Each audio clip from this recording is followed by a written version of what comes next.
बिस्मिल्लाहिर्रहमानिर्रहीम। सर, आज की इस डिस्कशन में हमने FAR 1 financial accounting and reporting 1 autumn 2024 की अटैम्प्ट के क्वेश्चन नंबर 5 को सॉल्व करना है।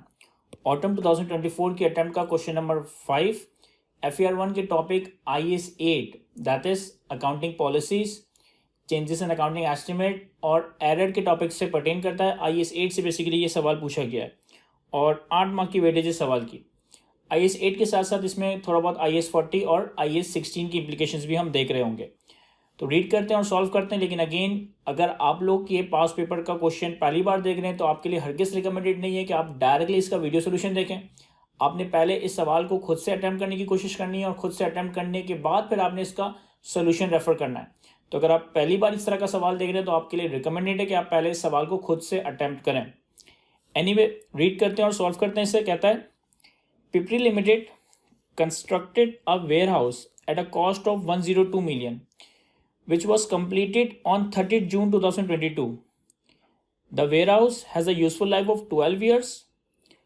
Upon completion, 95% of the warehouse was rented out, while the remaining 5% was allocated for PL administrative use. The warehouse design prohibits the sale of these portions separately. देखें क्या कह रहा है पहले पैरा में। हमारे पास एक कंपनी है पिपरी लिमिटेड।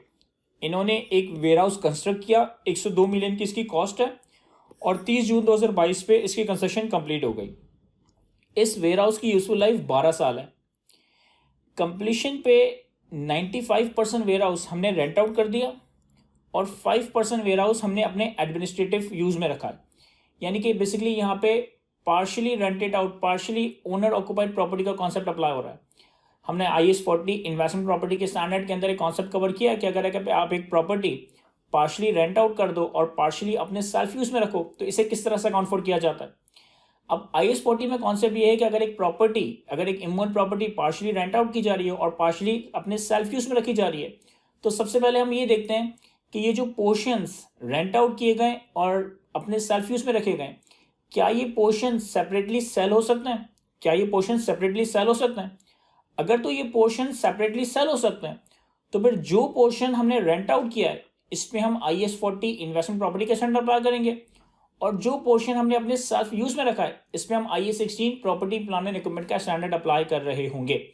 मैं रिपीट करता हूं, हमने IAS 40 में कॉन्सेप्ट कवर किया है पार्शली ओन प्रॉपर्टी या पार्शली रेंटेड आउट प्रॉपर्टी, कि अगर आपके पास एक प्रॉपर्टी है, कोई बैंगलो है, कोई ऑफिस है, कोई अपार्टमेंट है और कुछ पोर्शन आप इसका रेंट आउट कर दो और कुछ पोर्शन आप अपने सेल्फ यूज में रखो, तो इसकी अकाउंटिंग ट्रीटमेंट के लिए हम ये देखते हैं कि जो पोर्शन हमने रेंट आउट कर दिया और जो पोर्शन हमारे सेल्फ यूज में है, क्या इन दोनों पोर्शन को सेपरेटली बेचा जा सकता है? इफ यस, अगर ये दोनों पोर्शन सेपरेटली सेल हो सकते हैं तो जो पोर्शन हमने रेंट आउट कर दिया है इसमें हम IAS 40 इन्वेस्टमेंट प्रॉपर्टी का स्टैंडर्ड अप्लाई करेंगे और जो पोर्शन हमारे सेल्फ यूज में है इसमें हम IAS 16 property plan and equipment का स्टैंडर्ड अप्लाई करेंगे। फिर सवाल क्रिएट होता है कि व्हाट इफ अगर इन दोनों पोर्शन को सेपरेटली सेल ना किया जा सके, यानी जो पोर्शन हमने रेंट आउट किया है और जो पोर्शन हमारी कंपनी के अपने इस्तेमाल में है, व्हाट इफ कि इन दोनों पोर्शन को सेपरेटली सेल ना किया जा सके, तो इस केस में फिर हम ये देखते हैं कि हमारे ओनर ऑक्यूपाइड पोर्शन का परसेंटेज कितना है। हमारा ओनर ऑक्यूपाइड पोर्शन सिग्निफिकेंट है या इनसिग्निफिकेंट है? अगर तो ओनर ऑक्यूपाइड पोर्शन इनसिग्निफिकेंट है, तो फिर हम पूरी ही प्रॉपर्टी के ऊपर IAS 40 का स्टैंडर्ड अप्लाई कर देंगे। हम पूरी प्रॉपर्टी को IAS 40 इन्वेस्टमेंट प्रॉपर्टी के स्टैंडर्ड के तहत अप्लाई करेंगे। और अगर ओनर ऑक्यूपाइड पोर्शन इनसिग्निफिकेंट नहीं है, अगर हमारे यूज में जो पोर्शन है वो इनसिग्निफिकेंट नहीं है, तो फिर हम पूरी प्रॉपर्टी के ऊपर IAS 16 property plan and equipment का स्टैंडर्ड अप्लाई कर रहे होंगे। अब यहां पे कहता है कि 95% प्रॉपर्टी हमने रेंट आउट कर दी और 5% प्रॉपर्टी हमारे एडमिनिस्ट्रेटिव यूज में है और ये जो पोर्शंस हैं ये सेपरेटली सेल नहीं हो सकते। ये जो पोर्शंस हैं ये सेपरेटली सेल नहीं हो सकते। चूंकि ये पोर्शन सेपरेटली सेल नहीं हो सकते तो हम ये देखेंगे कि हमारे यूज में कितना पोर्शन है। सर, हमारे एडमिनिस्ट्रेटिव यूज में सिर्फ 5% पोर्शन है और 5% इज इनसिग्निफिकेंट, 5% इज इनसिग्निफिकेंट। तो चूंकि ये पोर्शन सेपरेटली सेल नहीं हो सकते और हमारे यूज में सिर्फ इनसिग्निफिकेंट पोर्शन है, तो हम पूरी प्रॉपर्टी के ऊपर IAS 40 इन्वेस्टमेंट प्रॉपर्टी का स्टैंडर्ड अप्लाई कर रहे होंगे। हम इस पूरी 102 मिलियन की प्रॉपर्टी पे IAS 40 इन्वेस्टमेंट प्रॉपर्टी का स्टैंडर्ड अप्लाई करेंगे। फिर कहता है ऑन 1 जुलाई 2023, यानी कि एक साल के बाद 30 जून 2022 पे कंस्ट्रक्शन कंप्लीट हुई, 30 जून 2022 से एक साल कंप्लीट हुआ 30 जून 2023, और एक साल के बाद 1 जुलाई 2023 पे, on 1 July 2023 PL discovered that the warehouse cost mistakenly included abnormal wastage of 6 million. In March 2022, PL corrected this error immediately and also changed the warehouse subsequent measurement model to the fair value model. कह रहा है एक साल के बाद 1 जुलाई 2023 पे हमें पता चला कि हमने वेयरहाउस की कॉस्ट में, ये जो हमने 102 मिलियन की कॉस्ट डिटरमाइन की है ना, इस कॉस्ट में एक एबनॉर्मल वेस्टेज है 6 मिलियन का, इसे गलती से कैपिटलाइज कर दिया था. PL discovered that warehouse cost mistakenly included abnormal wastage of 6 million in March 2022. कि हमने जो 102 मिलियन की कॉस्ट कैपिटलाइज की ना, इसमें 6 मिलियन एबनॉर्मल वेस्टेज के थे जो कि कैपिटलाइज नहीं होने चाहिए थे, क्योंकि हम एबनॉर्मल कॉस्ट को कैपिटलाइज नहीं करते. हमने गलती से ये 6 मिलियन कैपिटलाइज कर दिए थे. अच्छा, जब हमें एरर आइडेंटिफाई हो गया तो हमने इस एरर को ठीक कर दिया. यानी कि यहाँ पे करेक्शन ऑफ एरर का कॉन्सेप्ट आ गया. यहाँ पे हम प्रायर पीरियड एरर को सही कर रहे हैं. जुलाई 2023 में हमने एरर आइडेंटिफाई किया जो कि पिछले साल 2022 के साल का पर्टेन करता, तो हमने इस एरर को रेक्टिफाई कर दिया. And also change the warehouse subsequent measurement model to the fair value model. और अब हम इन्वेस्टमेंट प्रॉपर्टी को फेयर वैल्यू मॉडल पे लेकर आ गए. यानी कि अब हम इसे फेयर वैल्यू मॉडल पे लेकर आए. इससे पहले हम कॉस्ट मॉडल पे मेजर कर रहे थे. जब हमें कह रहा है कि हमने subsequently fair value model opt किया, फेयर वैल्यू मॉडल चेंज किया, तो इसका मतलब है कि इससे पहले हमने इस इन्वेस्टमेंट प्रॉपर्टी को कॉस्ट मॉडल में मेजर किया हुआ था. फिर आगे कहता है on 1 April 2024 PL started using the entire warehouse for its inventory storage. 1 अप्रैल 2024 पे, यानी कि अगेन एक और साल गुजर चुका है, हम अगले साल में एंटर हो चुके हैं, 2024 आ गया. हमने इस वेयरहाउस को, हमने कंप्लीट वेयरहाउस को अपनी इन्वेंट्री स्टोरेज के लिए इस्तेमाल करना शुरू कर दिया. यानी अब ये वेयरहाउस फर्दर रेंटेड आउट नहीं है, हमने इसे रेंट पे नहीं दिया हुआ, बल्कि हम अपनी इन्वेंट्री को स्टोर करने के लिए इस्तेमाल कर रहे हैं. तो जब आप 1 अप्रैल 2024 पे इस वेयरहाउस को अपनी इन्वेंट्री को स्टोर करने के लिए इस्तेमाल कर रहे हो, यानी कि ये आपके सेल्फ यूज में आ गया. यानी कि अब ये आपके लिए property plant and equipment IAS 16 बन चुका है. पहले तो हमने 95% रेंट आउट किया हुआ था, लेकिन 1 अप्रैल 2024 के बाद अब हम अपनी इन्वेंट्री यहाँ पे स्टोर कर रहे हैं, तो ये हमारे लिए IAS 16 property plant and equipment बन गया. यानी कि हम इसे IAS 40 से रिक्लासिफाई करके IAS 16 के अंदर लेकर आएंगे. कहता है on 1 April 2024 PL started using the entire warehouse for its storage purpose, inventory storage purpose. The fair value of the warehouse on the various date are as follow. हमें 1 जुलाई 2023 पे, 1 अप्रैल 2024 पे और 30 जून 2024 पे, 1 जुलाई 2023, 1 अप्रैल 2024 और 30 जून 2024, इन 3 डेट्स पे इस warehouse की fair value बताई है. 108 मिलियन, 114 मिलियन और 117 मिलियन. अदर इंफॉर्मेशन में कहता है कि depreciation is applied using the straight line method. All item of property plant and equipment are subsequently measured using the cost model. हमें एसेट को स्ट्रेट लाइन पे डेप्रिशिएट करना है अगर डेप्रिसिएशन करना है, और प्रॉपर्टी प्लांट एंड इक्विपमेंट को हम कॉस्ट मॉडल पे मेजर करते हैं. रिक्वायरमेंट में कहता है prepare the journal entries with narration to be recorded in the books of the Pipri limited during the year ended 30 June 2024. Show relevant computation, और हमें रेलेवेंट कंप्यूटेशन भी शो करनी है. तो यहाँ पे हमें एंट्रीज बनानी है और एंट्रीज के साथ साथ नरेशन भी पूछी है, यानी कि हर एंट्री की हम नरेशन भी दे रहे होंगे कि इस एंट्री में हमने क्या काम किया. यहाँ पे हमारे पास करेक्शन ऑफ एरर का कॉन्सेप्ट है, हम प्रायर पीरियड एरर को करेक्ट कर रहे हैं. और यहाँ पे हमारे पास अकाउंटिंग पॉलिसी का भी चेंज है. क्योंकि प्रीवियसली हमने इस इन्वेस्टमेंट प्रॉपर्टी को कॉस्ट मॉडल में रखा था, लेकिन 1 जुलाई 2023 के बाद अब हम इसे फेयर वैल्यू मॉडल में लेकर आ रहे हैं. तो यहाँ पे correction of prior period errors का भी कॉन्सेप्ट है, यहाँ पे चेंज ऑफ अकाउंटिंग पॉलिसी का भी कॉन्सेप्ट है. Correction of prior period errors की केस में भी हम रिटेन अर्निंग से एडजस्टमेंट पास करते हैं और अपने फाइनेंशियल्स को रिस्टेट करते हैं. और अगर अकाउंटिंग पॉलिसी का चेंज आ रहा हो तो अकाउंटिंग पॉलिसी के चेंज को भी हम रेट्रोस्पेक्टिवली एडजस्ट करते हैं, यानी कि अपने प्रायर पीरियड के फाइनेंशियल स्टेटमेंट्स को रिस्टेट कर रहे होते हैं. और हमें साथ साथ जनरल एंट्रीज वगैरह बनानी है. अब यहाँ देखें, सबसे पहले तो हमारे पास ऑटम 24 के अटेम्प्ट का क्वेश्चन नंबर 4 पिपरी लिमिटेड. मैं अपने पास एक स्पेस रहने देता हूँ क्योंकि सवाल की रिक्वायरमेंट में मुझसे जनरल एंट्रीज मांगी गई है. तो आपके सोल्यूशन पे, आपके आंसर में पहले जनरल एंट्रीज आनी चाहिए और उसके बाद वर्किंग आनी चाहिए. अब मैं कुछ वर्किंग्स वगैरह परफॉर्म करता हूँ. वर्किंग 1 देखें, सबसे पहले तो जो गलतियां हो गई उस हिसाब से क्या चीज़ रिकॉर्ड हो चुकी है, सर गलती ये हो गई कि हमने 102 मिलियन की कॉस्ट कैपिटलाइज कर दी, जबकि इस 102 मिलियन में 6 मिलियन गलत कैपिटलाइज किया था जो कि एबनॉर्मल वेस्टेज का था। एनीवे 30 जून 2022 पे इस इन्वेस्टमेंट प्रॉपर्टी की कॉस्ट गलती से 102 मिलियन रिकॉर्ड हुई हुई। ये इन्वेस्टमेंट प्रॉपर्टी और इसे हमने कॉस्ट मॉडल में रखा है। ये इन्वेस्टमेंट प्रॉपर्टी और इसे हमने प्रीवियसली कॉस्ट मॉडल में रखा था, तो गलती से हमने 102 मिलियन कैपिटलाइज कर दिया था 30 जून 2022 पे। फिर हमने क्या किया होगा सर, 30 जून 2022 पे अगर आपने 102 मिलियन की कॉस्ट रिकॉर्ड कर ली, आपके पास यूजफुल लाइफ 12 साल की थी, तो आपने 2023 में डेप्रिसिएशन रिकॉर्ड किया होगा, क्योंकि हम इन्वेस्टमेंट प्रॉपर्टी को पहले कॉस्ट मॉडल पे रख रहे थे। 1 जुलाई 2023 पे फेयर वैल्यू मॉडल पे लेकर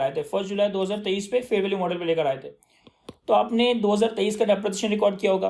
कैसे रिकॉर्ड किया होगा? 102 मिलियन की कॉस्ट और हमारे पास यूजफुल लाइफ कितनी है? यूजफुल लाइफ है 12 साल, तो 102 मिलियन डिवाइडेड बाय 12,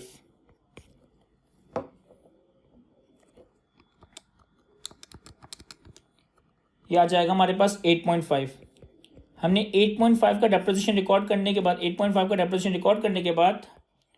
30 जून 2023 पे इसकी कैरिंग अमाउंट आ गई होगी 102 माइनस 8.5, 93.5।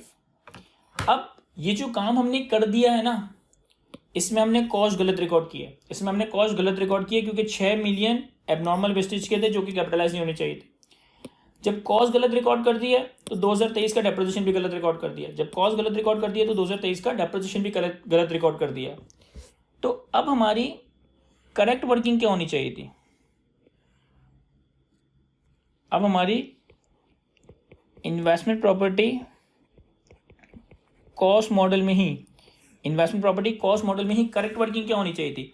सर करेक्ट वर्किंग ये होनी चाहिए थी कि आपको इन्वेस्टमेंट प्रॉपर्टी को 102 मिलियन पे नहीं, बल्कि 102 माइनस ये 6 मिलियन की एबनॉर्मल कॉस्ट, तो 102 माइनस 6, हमें इसे 96 पे रिकॉर्ड करना चाहिए था। दैट इज 102 माइनस 6, हमें इसे 96 पे रिकॉर्ड करना चाहिए था। अगर हम इसे 96 पे रिकॉर्ड करते तो डेप्रिसिएशन कितना रिकॉर्ड करते? 96 डिवाइडेड बाय 12, 12 साल की यूजफुल लाइफ के हिसाब से 96 डिवाइड बाय 12, तो 96 डिवाइड बाय 12 आपके पास डेप्रिसिएशन आ जाता है 8 मिलियन का।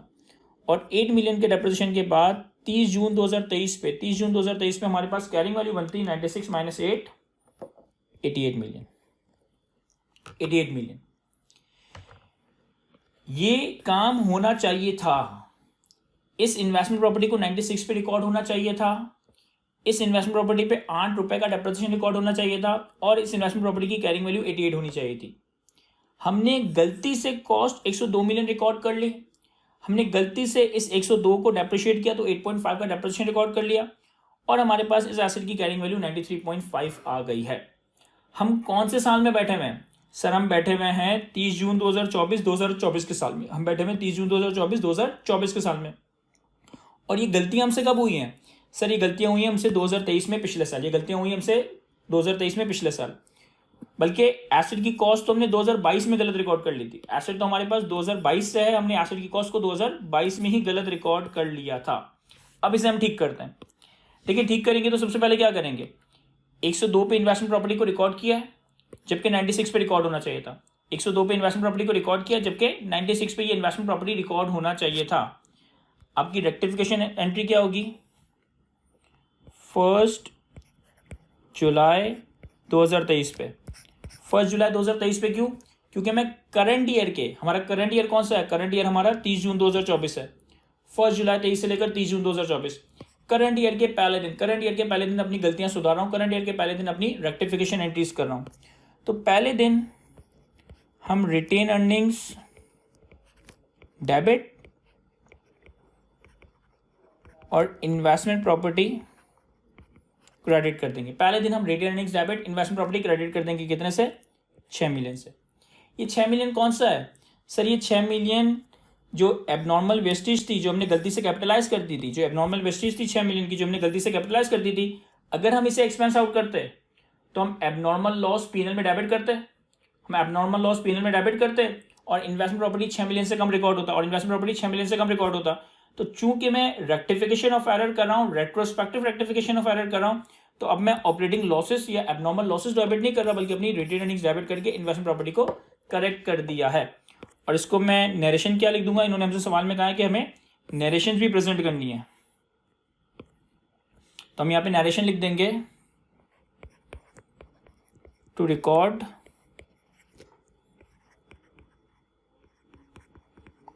Correction of abnormal wastage capitalized in previous year, to record correction of abnormal wastage capitalized in previous year. जो हमने कैपिटलाइजेशन किया एबनॉर्मल वेस्टेज की पिछले साल में, जो हमने कैपिटलाइजेशन किया एबनॉर्मल वेस्टेज की पिछले साल में, उसे हम सही करने के लिए रिटेन अर्निंग्स यानी कि एबनॉर्मल लॉस पीएनएल में डेबिट कर रहे हैं, रिटेन अर्निंग्स डेबिट कर रहे हैं और इन्वेस्टमेंट प्रॉपर्टी क्रेडिट कर रहे हैं। ये हमारी पहली एंट्री हो गई। फिर हमने पिछले साल में यानी कि 2023 में 8 मिलियन का डेप्रिसिएशन रिकॉर्ड होना चाहिए था, गलती से 8.5 का रिकॉर्ड कर दिया। 8 मिलियन का डेप्रिसिएशन रिकॉर्ड होना चाहिए था, गलती से 8.5 का रिकॉर्ड कर दिया है। अब डेप्रिसिएशन को रिवर्स करेंगे, डेप्रिसिएशन को रिवर्स करेंगे तो अगेन 1 जुलाई 2023 पे ही हमारे पास accumulated depreciation debit, accumulated depreciation investment property पे डेबिट और रिटेन अर्निंग्स क्रेडिट कितने से 0.5, कितने से 0.5। ये डेप्रिसिएशन कहाँ से आया सर? 8 का डेप्रिसिएशन रिकॉर्ड होना चाहिए था, 8.5 का रिकॉर्ड कर दिया। पिछले साल में जब 8.5 का डेप्रिसिएशन रिकॉर्ड किया होगा तो depreciation expense debit, accumulated depreciation credit किया होगा। 2023 के साल में जब 8.5 का डेप्रिसिएशन रिकॉर्ड किया होगा तो डेप्रिसिएशन एक्सपेंस पीएनएल में डेबिट, एक्यूमुलेटेड डेप्रिसिएशन क्रेडिट किया होगा। डेप्रिसिएशन रिकॉर्ड कितना होना चाहिए था? 8 मिलियन। तो 0.5 मिलियन से ज्यादा रिकॉर्ड हुआ है ना, तो 0.5 मिलियन से डेप्रिसिएशन को रिवर्स करना है। तो रिवर्स करने के लिए हम एक्यूमुलेटेड डेप्रिसिएशन डेबिट और डेप्रिसिएशन एक्सपेंस क्रेडिट करते, accumulated depreciation debit, depreciation expense credit करते, लेकिन चूंकि पिछले साल का एक्सपेंस सही कर रहे हैं तो हमने एक्यूमुलेटेड डेप्रिसिएशन डेबिट और डेप्रिसिएशन एक्सपेंस की जगह रिटेन अर्निंग क्रेडिट कर दिया। एक्यूमुलेटेड डेप्रिसिएशन डेबिट और रिटेन अर्निंग्स क्रेडिट कर दिया ताकि पिछले साल में जाकर हमारा डेप्रिसिएशन सही हो जाए। इसकी भी रीजनिंग लिख देंगे, to record correction of depreciation on abnormal wastage capitalized in previous year। कि जो हमने पिछले साल में 6 मिलियन की कैपिटलाइजेशन गलत कर दी थी एबनॉर्मल वेस्टेज की, इस 6 मिलियन की गलत कैपिटलाइजेशन की वजह से जो हमने डेप्रिसिएशन गलत रिकॉर्ड कर दिया था, इस डेप्रिसिएशन को मैंने सही कर दिया। एसेट को 6 मिलियन से ज्यादा कैपिटलाइज कर दिया था, इसी की वजह से डेप्रिसिएशन एक्सपेंस ज्यादा आया ना, तो अब मैं उस डेप्रिसिएशन को सही कर रहा हूं। तो record correction of depreciation on abnormal wastage capitalized in previous year, कि जो एबनॉर्मल वेस्टेज गलत कैपिटलाइज कर दिया था उस पर हमने डेप्रिसिएशन को रेक्टिफाई करने के लिए accumulated depreciation debit, retain earnings credit कर दिया। अब जब आपने ये दोनों एंट्रीज बना ली ना, एबनॉर्मल वेस्टेज की कैपिटलाइजेशन को भी रिवर्स कर दिया, एक्सेस डेप्रिसिएशन की रिकॉर्डिंग को भी रिवर्स कर दिया, अब आपका नंबर सही हो गया। अब आपका नंबर सही हो गया, आपकी इन्वेस्टमेंट प्रॉपर्टी 96 पे आ गई। देखो 102 पे रिकॉर्डेड थी, 6 से क्रेडिट की तो इन्वेस्टमेंट प्रॉपर्टी 96 पे आ गई। डेप्रिसिएशन भी सही हो गया, 8.5 का रिकॉर्डेड था, 0.5 से रिवर्स कर दिया, 8 पे डेप्रिसिएशन आ गया।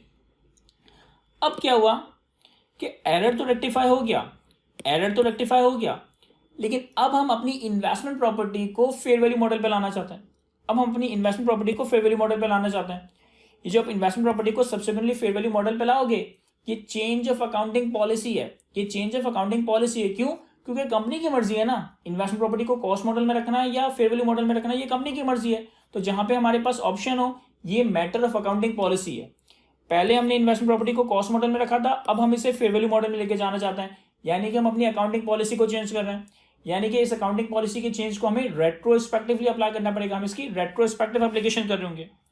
अब रेट्रोस्पेक्टिव एप्लीकेशन के नतीजे में होता ये कि ये इन्वेस्टमेंट प्रॉपर्टी को ऐसे रिकॉर्ड किया जाता एज इफ कि ये हमेशा से ही फेयर वैल्यू मॉडल में थी, एज इफ कि ये हमेशा से ही फेयर वैल्यू मॉडल में थी।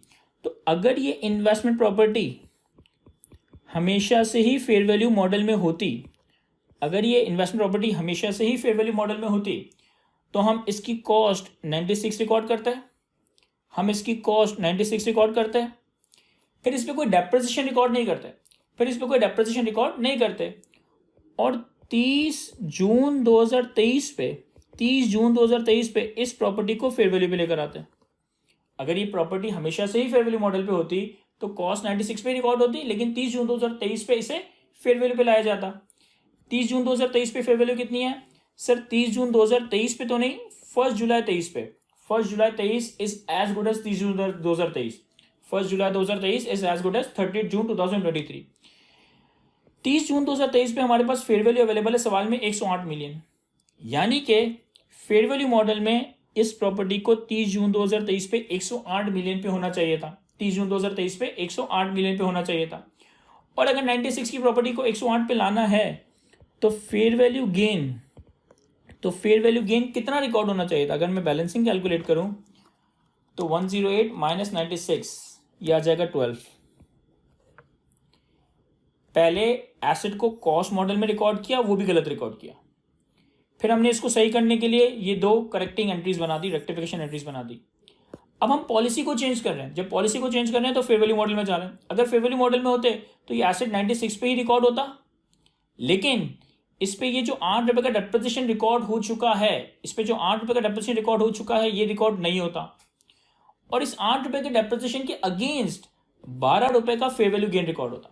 12 रुपए का फेयर वैल्यू गेन रिकॉर्ड होता। तो जो डेप्रिसिएशन रिकॉर्ड हुआ है ये भी रिवर्स होगा, क्योंकि अकाउंटिंग पॉलिसी के चेंज को रेट्रोस्पेक्टिवली सही करेंगे। और जो 12 रुपए का फेयर वैल्यू गेन रिकॉर्ड नहीं हुआ, 12 रुपए का फेयर वैल्यू गेन रिकॉर्ड नहीं हुआ, इससे भी हम रिकॉर्ड करेंगे। अगेन अकाउंटिंग पॉलिसी को रेट्रोस्पेक्टिवली सही करना है। तो एंट्री क्या बनेगी? 1 जुलाई 2023। सर 8 का जो डेप्रिसिएशन रिकॉर्डेड है इसे रिवर्स करना है, तो एक्यूमुलेटेड डेप्रिसिएशन डेबिट और retain earnings credit. Accumulated depreciation debit और रिटेन अर्निंग्स क्रेडिट कितने से? 8 से। To record reversal of depreciation on investment property expensed in previous year under cost model. To record reversal of depreciation on investment property expensed in previous year on cost under cost model. इस investment property को cost model पर रखने की वजह से जो 8 रुपए का डेप्रिसिएशन रिकॉर्ड हुआ, अब हम इसे रिवर्स कर रहे हैं। क्यों? क्योंकि हम अपनी अकाउंटिंग पॉलिसी चेंज करें। तो डेप्रिसिएशन आपने रिवर्स किया, अब आपको इस इन्वेस्टमेंट प्रॉपर्टी को फेयर वैल्यू मॉडल पे लाना है और 12 रुपए का फेयर वैल्यू गेन रिकॉर्ड करना है। ये 12 रुपए का फेयर वैल्यू गेन भी करंट ईयर का नहीं है, ये पिछले साल 2023 का है। ये पिछले साल 2023 का है, अभी तक पिछले साल की ही चीजें सही की जा रही है। तो अगली एंट्री क्या बनेगी? अगली एंट्री बनेगी 1 जुलाई 2023 पे ही investment property debit retain earnings credit कितने से? 12। Investment property debit retain earnings credit 12। ये क्या रिकॉर्ड कर रहे हैं हम? To record fair value gain on investment property for change of accounting policy from cost model to fair value model. चूंकि हम इस इन्वेस्टमेंट प्रॉपर्टी को कॉस्ट मॉडल से फेयर वैल्यू मॉडल पे लाना चाहते हैं, तो पिछले साल अगर ये हमेशा से ही फेयर वैल्यू मॉडल पे होता तो इस पे 12 रुपए का फेयर वैल्यू गेन रिकॉर्ड होता, जो कि रिकॉर्ड नहीं हुआ। हम चूंकि अब अपनी अकाउंटिंग पॉलिसी चेंज कर रहे हैं तो रेट्रोस्पेक्टिवली इस पे फेयर वैल्यू का गेन रिकॉर्ड कर रहे हैं। तो मैंने 12 मिलियन से इन्वेस्टमेंट प्रॉपर्टी डेबिट और फेयर वैल्यू गेन पीएनएल में क्रेडिट करने की जगह रिटेन अर्निंग्स क्रेडिट कर दिया। तो to record fair value gain on investment property for change of accounting policy from cost model to fair value model, cost model से fair value model आने के नतीजे में पिछले साल का फेयर वैल्यू गेन हमने रिकॉर्ड किया। इसके बाद अब हमारा करंट ईयर स्टार्ट हो गया। अब हमारा करंट ईयर स्टार्ट हो गया है। करंट ईयर में क्या हुआ? करंट ईयर हमारा स्टार्ट हुआ 1 जुलाई 2023 से 30 जून 2024 तक। 1 जुलाई 2023 से 30 जून 2024 तक। करंट ईयर में अप्रैल के महीने में हमने इस वेयर हाउस को अपने लिए इस्तेमाल करना शुरू कर दिया। इससे पहले रेंट आउट था, अब हम 1 अप्रैल पे इसे अपने पर्पस के लिए इस्तेमाल करेंगे। तो जब आप इन्वेस्टमेंट प्रॉपर्टी को रिक्लासीफाई करोगे, फिर इन्वेस्टमेंट प्रॉपर्टी से IAS 16 में लेकर आओगे तो आप इन्वेस्टमेंट प्रॉपर्टी को फेयर वैल्यू पे लेकर आओगे। हमने ये कॉन्सेप्ट IAS 40 में कवर किया है कि जब आप इन्वेस्टमेंट प्रॉपर्टी को रिक्लासीफाई करते हो, IAS 16 में लेके जाते हो, तो पहले इन्वेस्टमेंट प्रॉपर्टी को फेयर वैल्यू मॉडल में ही रहते हुए रीमेजर करेंगे, फेयर वैल्यू पे लेकर आएंगे। 1 अप्रैल 24 पे फेयर वैल्यू कितनी है? 114। 1 अप्रैल 24 पे फेयर वैल्यू कितनी है? 114 मिलियन। यानी कि 1 अप्रैल 2024 पे investment property debit, fair value gain PNL में क्रेडिट। अब की बार मैं फेयर वैल्यू गेन पीएनएल में क्यों रिकॉर्ड कर रहा हूं? क्योंकि ये तो करंट ईयर का गेन है, जो करंट ईयर में रिकॉर्ड होगा। तो 114 और लास्ट हम इसे 108 पे लाए थे, तो 114 माइनस 108, यह आ जाएगा हमारे पास 114 माइनस 108, 6 मिलियन। और इसकी नरेशन क्या लिख देंगे? To record increase in fair value of investment property, to record increase in fair value of investment property, क्योंकि investment property की fair value साल के शुरू में 108 मिलियन थी। जिस दिन हमने इसका यूज चेंज किया 114 मिलियन हो गई। तो अब हम इसे 108 से बढ़ाकर 114 पे ला रहे हैं और 6 मिलियन का फेयर वैल्यू गेन रिकॉर्ड करें। अब 1 अप्रैल 2024 पे हमने इसे अपनी इन्वेंट्री के लिए यानी अपने सेल्फ यूज में इस्तेमाल करना शुरू कर दिया। तो अब ये इन्वेस्टमेंट प्रॉपर्टी रही नहीं, तो अब अगेन 1 अप्रैल 2024 पे property plant and equipment debit, investment property credit, कितने से? 114 से। 114 की फेयर वैल्यू पे हम इन्वेस्टमेंट प्रॉपर्टी क्रेडिट कर देंगे, property plant and equipment debit कर देंगे। और इसके हम नरेशन क्या लिख देंगे? To record transfer of warehouse from investment property to property plant and equipment, to record transfer of warehouse from investment property to property plant and equipment. अब ये प्रॉपर्टी प्लांट एंड इक्विपमेंट बन गया है, यानी कि 30 June 2024 पे ये depreciate होगा, क्योंकि प्रॉपर्टी प्लांट एंड इक्विपमेंट को तो हमने डेप्रिशिएट करना है कॉस्ट मॉडल पे रखते हुए। प्रॉपर्टी प्लांट एंड इक्विपमेंट को फेयर वैल्यू पे नहीं लाना, प्रॉपर्टी प्लांट एंड इक्विपमेंट को स्ट्रेट लाइन पे कॉस्ट मॉडल में डेप्रिशिएट करेंगे। जिस दिन आप इसे IAS 40 से IAS 16 में लाना, ये IAS 16 के लिए कॉस्ट बन गई, लेकिन हमें यहाँ ये देखना होगा कि इस डेट पे 1 अप्रैल 2024 पे इसकी रिमेनिंग लाइफ कितनी है। 1 अप्रैल 2024 पे इसकी रिमेनिंग लाइफ कितनी है? देखो, टोटल लाइफ थी 12 साल 30 जून 2022 पे। तो 30 जून 2022 से 30 जून 2023 तक 1 साल गुजर गया। 30 जून 2022 से 30 जून 2023 तक 1 साल गुजर गया, तो यानी कि लाइफ कितनी रह गई? 11 साल। और फिर हम 1 अप्रैल 2024 पे आ गए। तो 1 अप्रैल 2024 का मतलब है जुलाई, अगस्त, सितंबर, अक्टूबर, नवंबर, दिसंबर, जनवरी, फरवरी, मार्च, मजीद 9 महीने गुजर गए। तो अगर 12 साल की लाइफ में से 1 साल यहाँ गुजर गया और 9 महीने यहाँ गुजर गए, तो कितनी लाइफ रह गई सर? 10 साल 3 महीने। 10 साल 3 महीने की लाइफ रह गई है। तो हमारी जो रिमेनिंग लाइफ है that is 10 years and 3 months। ये मैंने कैसे कंक्लूड किया? टोटल 12 साल की लाइफ थी 30 जून 2022 पे। 30 जून 2023 तक 1 साल गुजरा। 30 जून 2023 से 1 अप्रैल 2024 तक, तो जुलाई, अगस्त, सितंबर, अक्टूबर, नवंबर, दिसंबर, जनवरी, फरवरी, मार्च, 31 मार्च या 1 अप्रैल तक मजीद 9 महीने गुजर गए, यानी 1 साल 9 महीने की लाइफ गुजर गई, तो रिमेनिंग लाइफ कितनी है? 10 साल 3 महीने। रिमेनिंग लाइफ कितनी है? 10 साल 3 महीने। अब हम 30 जून 2024 पे से डेप्रिशिएट कर रहे हैं, तो डेप्रिसिएशन की एंट्री तो सिंपल सी होगी, डेप्रिसिएशन एक्सपेंस P&L में डेबिट, एक्यूमुलेटेड डेप्रिसिएशन क्रेडिट। लेकिन डेप्रिसिएशन रिकॉर्ड कैसे करेंगे? सर हमारे पास 114 की कॉस्ट है, 114 की कॉस्ट है, 10 साल 3 महीने की लाइफ है। अगर मैं इसे नंबर ऑफ मंथ्स में कैलकुलेट करूं, अगर मैं इसे नंबर ऑफ मंथ्स में कैलकुलेट करूं, तो 10 साल का मतलब है 120 महीने, 10 साल का मतलब है 120 महीने, और 3 महीने का मतलब है 123 महीने। देखो, एक साल में अगर 12 महीने हैं तो 10 साल में 120 महीने होंगे और 3 महीने अलग, तो ये हो गए 123 मंथ्स। तो या तो आप इसे डिवाइडेड बाय 123 मल्टीप्लाई बाय 3 कर दें। हमें डेप्रिसिएशन कितना रिकॉर्ड करना है? 1 अप्रैल से 30 जून 24 तक का, 1 अप्रैल से 30 जून 24 तक का, यानी कि अप्रैल मई जून 3 महीने का डेप्रिसिएशन रिकॉर्ड करना है। तो अगर 114 की न्यू कॉस्ट को मैं remaining useful life in months से डिवाइड करूं, तो पर मंथ डेप्रिसिएशन आ जाएगा, पर मंथ डेप्रिसिएशन आ जाएगा, और 3 महीने का डेप्रिसिएशन रिकॉर्ड करना है तो मल्टीप्लाई बाय 3 करते हैं। या फिर हम यूं भी कर सकते हैं कि 114 की न्यू कॉस्ट है, रिवाइज कॉस्ट है, लाइफ कितनी है? 10 साल 3 महीने, 10 साल 3 महीने का मतलब है 10.25 साल, 10 साल 3 महीने का मतलब है 10.25 साल, तो 10.25।